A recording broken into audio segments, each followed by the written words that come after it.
What is happening, guys? I was not planning on making this video at all. We picked up a new pressure washer and it's kind of random and out of nowhere because I had a perfectly good working Karcher K1700 pressure washer that I bought I think 2 years ago. Ended up making a bit of a mishap. Why don't we just show you instead? Here's the new machine. We're gonna give it a shot. I'm gonna talk about this here right away. The Karcher is no longer up on the shelf. If you had seen any of my previous videos, I actually literally just finished filming with this Husky, the storage cabinet and tool chest. I got like a bit of a garage build series on the go. You would have seen I had my Karcher up on the shelf here. I didn't actually have this unit mounted on the shelf. Some of the ridges along the bottom of the machine actually kind of fit between the cracks of these boards. And so it really has never gone anywhere. I've had no issues with it over the last 2 years. And so I never actually ended up wall mounting it or getting it at least secured to the shelf. And you could probably figure out what happened from there. But I had plugged in the pressure washer hose to the face. And as I was unwinding the hose, it ended up getting kind of caught up and snagged. So instead of unwinding the hose, I simply pulled the washer right off the shelf. Relatively soft landing given the height of that fall, and that is simply because instead of landing on the box, it landed on the hose. And this metal joint ended up taking all the abuse. So it cracked right off. You can see just inside there where it cracked off. So a little side note, I'm gonna take this machine apart and see, I guess, what this exactly leads to, because I am curious if I can just buy a little part to replace it, or whether or not this is actually connected to the larger machine inside. I'm not sure. If you even know, definitely in the comments let me know if that's actually salvageable or not. Unfortunately, maybe that was a write-off of a $200 machine. It's, I guess, the lesson learned, right? Gotta learn from those mistakes. And so this right here is the new one that I ended up deciding to replace the Karcher with. It's the, I'm not quite sure how to pronounce it, the Simoniz. For those that are wondering and don't know, this machine may look exactly like the active, I think it's the VE52, and that is because there literally are no differences aside from the brand. The reason for it, I'm actually from Canada, so that is the brand that this machine sells under, I guess, whereas if you were in the US, you'd be buying the active VE52. So other than that, they're the exact same machine. Kind of a crappy situation, and so I figured the one upside is at least I can make a video out of it, and maybe this helps some other people.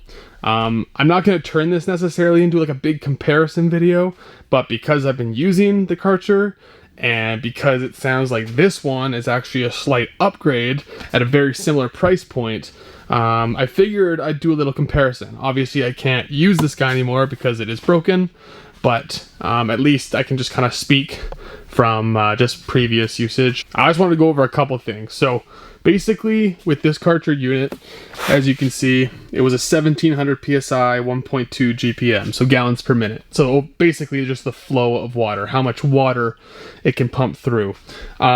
Basically when it comes to detailing your cars and using foam cannons and all that, the higher GPM the better. So the more water flowing through, the more soapy suds you can get out of that foam cannon. You know, it goes kind of from just like a droopy shampoo on your car to like more of like a shaving cream. So that's the benefit of going to a higher GPM unit. Usually though, that is also going to affect the cost. However, this unit, keep in mind I'm from Canada, so if you're from the US, obviously it's going to be a little bit cheaper. But Canadian, I think this was about, I think they're like $250, and then I probably got it on sale for like $200.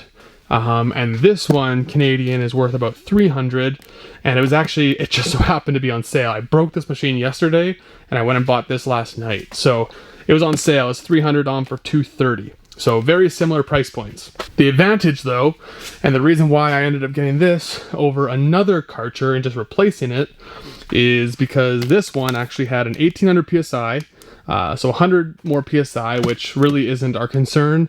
The pressure isn't what I'm looking for, especially when it comes to cleaning your cars. What I'm looking for is actually the GPM, the gallons per minute. So the advantage on this one, I don't know if it says somewhere on here, but it is actually 2.0, which is super impressive, especially for a washer that costs 230 bucks. So I'm really curious to see just how well it works. I also wanted to mention, again, if you had seen any of my prior videos, you would know this already, but for the Karcher unit that I had already upgraded all the, I guess, extra pieces, so I wasn't using any of the Karcher equipment. I ended up upgrading to a 50-foot hose, and one that works a lot better, so you just get a more even flow of water to the spray gun. For the spray gun, I ended up picking up one of these Mtm Swiveling Guns, which has worked awesome. I also even picked up a wand attachment for it as well, if I ever want to use the wand. I also upgraded the tip. I think this one is a 40 degree, and I believe it is 3.0. But so this also much better tip than what you're gonna get with the tips that come in these kits. So this is a 40 degree 3.0 nozzle, and that helps a lot. And then I think lastly, this is the foam cannon, the Mtm, I think the VE52 foam cannon that I have. Side note, this might help anyone out there, but actually currently have the 1.1 mil orifice installed in the foam cannon.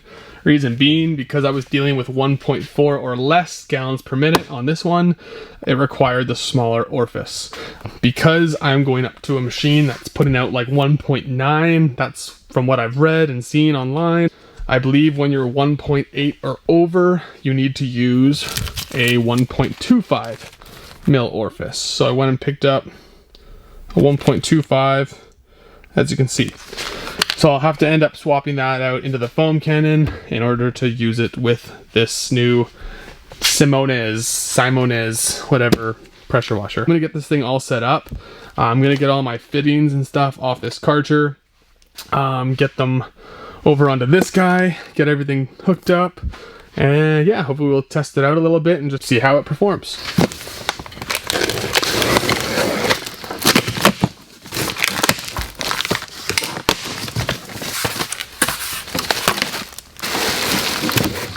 And the part we really care about. Let's get this guy out of the way. I was actually even just like reading up online. The Active 2.0, apparently it just got announced or something. The new model, I don't know when it's actually gonna get released. That's it right there, you guys. Look at that. Not much to it, eh?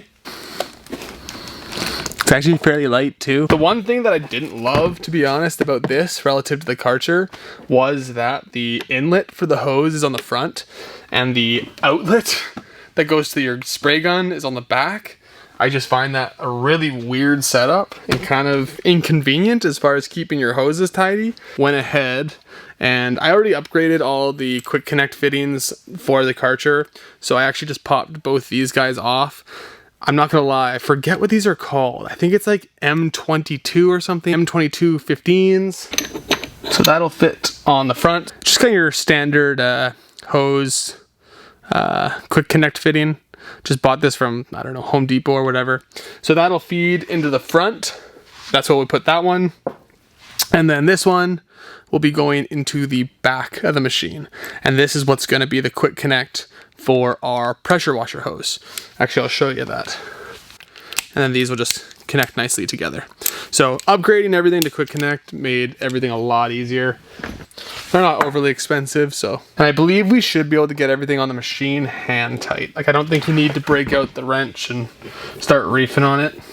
So that will be our inlet. And then if we go to the back side, again, so weird, right? Like, why this way? Anyways, that's that, guys.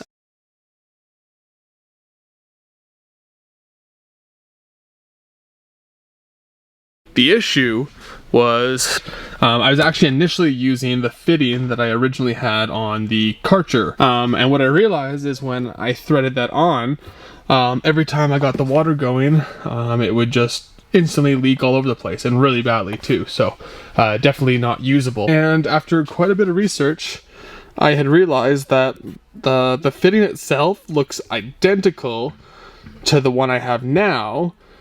However, there is a small difference. This is the packaging of the pieces that I used. 3/8, and that is just simply the quick connect. That's the piece that threads into this fitting. So this is the quick connect piece, as you can see, 3/8. And then this fitting that actually threads onto the machine, it is this M22. And so as you can see, M22, 3/8 inch. And the reason I was having issues, you can see it's not actually mentioned anywhere on the packaging, and I don't know, depending on what product you buy, maybe it'll be labeled differently, but what I was running into was the Karcher, the fitting that I had originally. The inside of the fitting, there's a hole, and that's the hole that we're worried about, because that's the piece that actually gets inserted into the threading on the machine. The fitting that I had previously on the Karcher, for whatever reason, it was actually 14 mil. And the difference on this fitting is actually a 15 mil. And so I think the norm is that you can see this one's marked with an electric sign, so for electric pressure washer. The one I had previously, I think, was actually made for a gas pressure washer, because I think gas pressure washers usually have an inside that is 14 mils, whereas an electric would use a 15 mil, so slightly bigger. So that is the reason why I was getting a ton of leaks here, was because inside the O-ring wasn't quite big enough to fill up that space. So that's why I was getting all these leaks with the 14. So switching to this fitting, fixed the issue. I tested it out yesterday. There was no leaks. So we're gonna move forward and test this thing out and show you guys how it performs. Okay, so as I mentioned before, we're going to be running the machine on the floor for now, until I get everything properly set up for the shelf. So you got your inlet on the front, like I've mentioned. And now on the back, that was the side that I was having leaking problems with, which as of yesterday got all fixed. So then all quick connect fittings just pop on, pop off.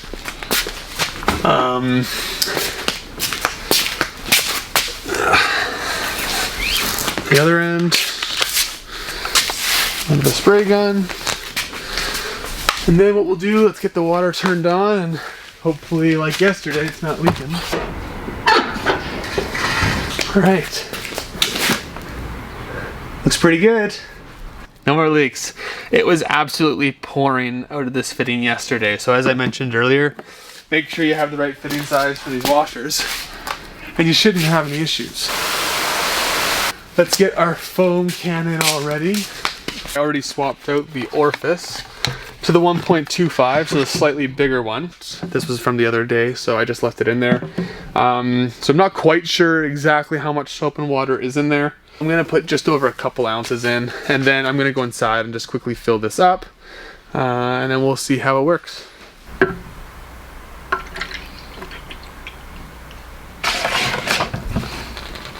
All right, let's start, see how this thing rinses. And we'll see if there's much of an improvement over the last machine. Make sure all of our air is out. Okay. Let's see how this thing goes. Let's see if breaking my old machine was worth it.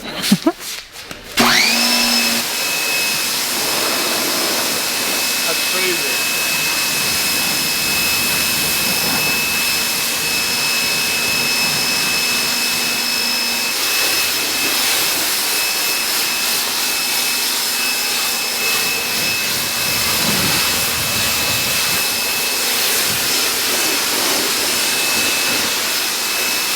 Pretty good, eh? Yeah. That's awesome. So I can already tell just between this, looking like from what I've seen online, 1.9 GPMs compared to the Karcher, which was, I think after everything, like upgrading these extra pieces on the machine, I think it was up to like 1.4, so significant jump. Spraying for like, you know, a minute there. I can easily tell the difference between the two. Car's a little wet. Swap this out. Let's give the foaming a try.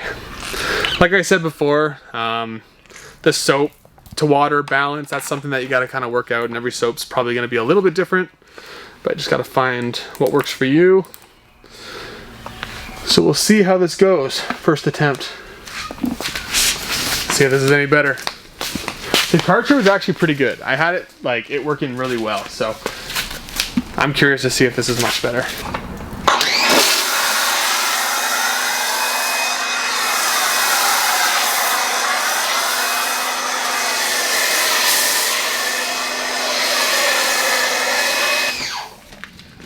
Not too bad? I don't know. I think I can still work quite a bit on the overall balance, but I'm not mad at that, that's for sure. You can kind of see. So not too bad. Not the thickest foam, but overall I think if I add a little more soap next time and just kind of tweak the balance a little bit, I could probably get it pretty thick. But overall, not bad. Pretty happy with it, especially for the first try. Just to kind of give you an idea of its rinsing power.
Not too bad for a $200 electric washer.